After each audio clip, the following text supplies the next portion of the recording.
Salut à tous et bienvenue sur cette vidéo qui traite de l'actualité K-pop des derniers jours. Aujourd'hui au programme, un nouveau scandale chez SM, le live concert de Blackpink repoussé, et Sunmi qui avoue avoir un désordre mental.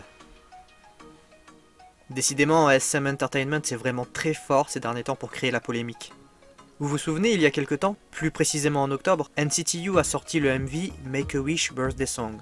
Le MV a été mal accueilli car il avait une forte connotation religieuse, et donc on lui reprochait de l'appropriation culturelle. En fait, le décor du MV et tous les performances live avaient en commun une forte ressemblance avec des mosquées. Et pendant un des lives, un texte sacré a carrément été utilisé comme élément décoratif. Malgré la polémique que ça a suscité, SM Town a eu la bonne idée de commercialiser des goodies à l'effigie du clip. Alors depuis le début, je vous le dis, ce n'est pas NCT U qui sont responsables de cela. Mais c'est bel et bien le label qui imagine la ligne artistique et qui la produit. Du coup, le hashtag sur Twitter, SM Stop Disrespecting Islam, est apparu. Alors entre ça, les plagiats, la minimisation des scandales en général chez SM, on n'est plus à une boulette près. Des fois je me demande même si c'est pas une stratégie pour faire le buzz et qu'on parle d'eux. D'ailleurs pour continuer sur SM, il semblerait que le comeback de Red Velvet se fasse de plus en plus proche. En effet, on a plusieurs indices qui font penser que le comeback est prévu pour très prochainement. Taeyeon, du même label, a sorti un teaser pour son comeback récemment. Du coup, dans le teaser on peut y apercevoir deux tableaux. Le premier est un parc d'attractions. Une thématique qui revient assez souvent chez Red Velvet. Ouais, souvenez-vous de Zimzalabim. Le deuxième tableau, lui, peint un champ de pâquerettes. Et concernant cet indice, Yeri ainsi que Irene avaient posté des pâquerettes dans leur Insta sans aucune raison cet été. Du coup, les fans se disent que c'est sûrement lié. Finalement, dans le MV What Do I Call You de Taeyeon toujours, on peut y voir, à la fin, un papier plié sous une forme de ruban. Et c'est le même papier ruban que l'on a vu dans la dernière scène de Psycho. Troublant, hein? Ou alors, SM s'est juste plagié lui-même.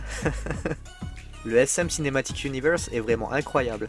Bon, et pour finir cette première actu 2 en 1, je voulais vous montrer la définition même de Cuteness Overload.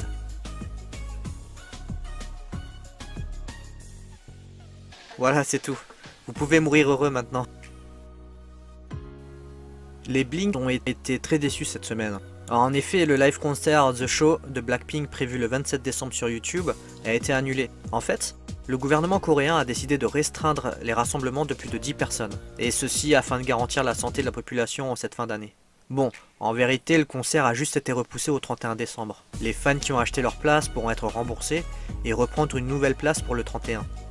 Bon, et vous allez prendre votre place? Ah oui, et encore une chose, écoutez bien, c'est super important. Abonnez-vous à ma chaîne, et arrêtez de faire les ninjas. J'ai prévu du contenu trop cool en cette fin d'année. Donc abonnez-vous pour ne rien rater.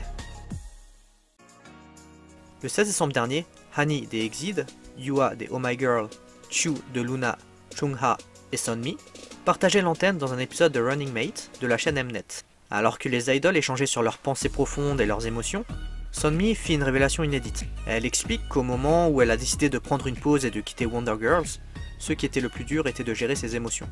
C'était vraiment une épreuve pour elle. Puis après avoir pris le temps de trouver ses mots, elle exprime avec précaution qu'elle a été diagnostiquée avec un trouble de la personnalité il y a 5 ans.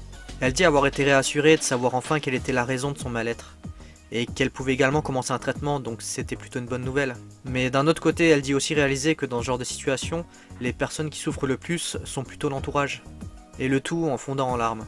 C'était aussi l'occasion pour elle de s'exprimer sur comment elle a vécu sa vie d'idole, et le fait que c'est une vie plutôt compliquée. Alors qu'on est à un âge où l'on doit s'amuser, se découvrir et se construire, on passe une vie rythmée par les déplacements et les différents événements. Et elle conclut par « Je suis forte ». Non, je suis devenue forte. C'est vraiment pas facile de faire ce genre de révélation. Surtout dans cette industrie où tout ce que tu peux dire peut être retenu contre toi. Mais Sunmi l'a fait. D'ailleurs, le lendemain, elle a posté sur Instagram pour assurer ses fans, en disant qu'elle va beaucoup mieux et que c'est grâce au soutien des Mi-années, c'est le nom qu'elle donne à son fandom, qu'elle se sent assez à l'aise pour en parler. C'est courageux de sa part. Heureusement qu'elle va mieux maintenant. Bon, c'est déjà fini les amis, mais je reviens très vite. Comme je vous l'ai dit, j'ai des projets qui seront en cours, qui vont sortir sûrement à la fin d'année, donc n'oubliez pas de vous abonner, et on se dit à toutes, bye bye.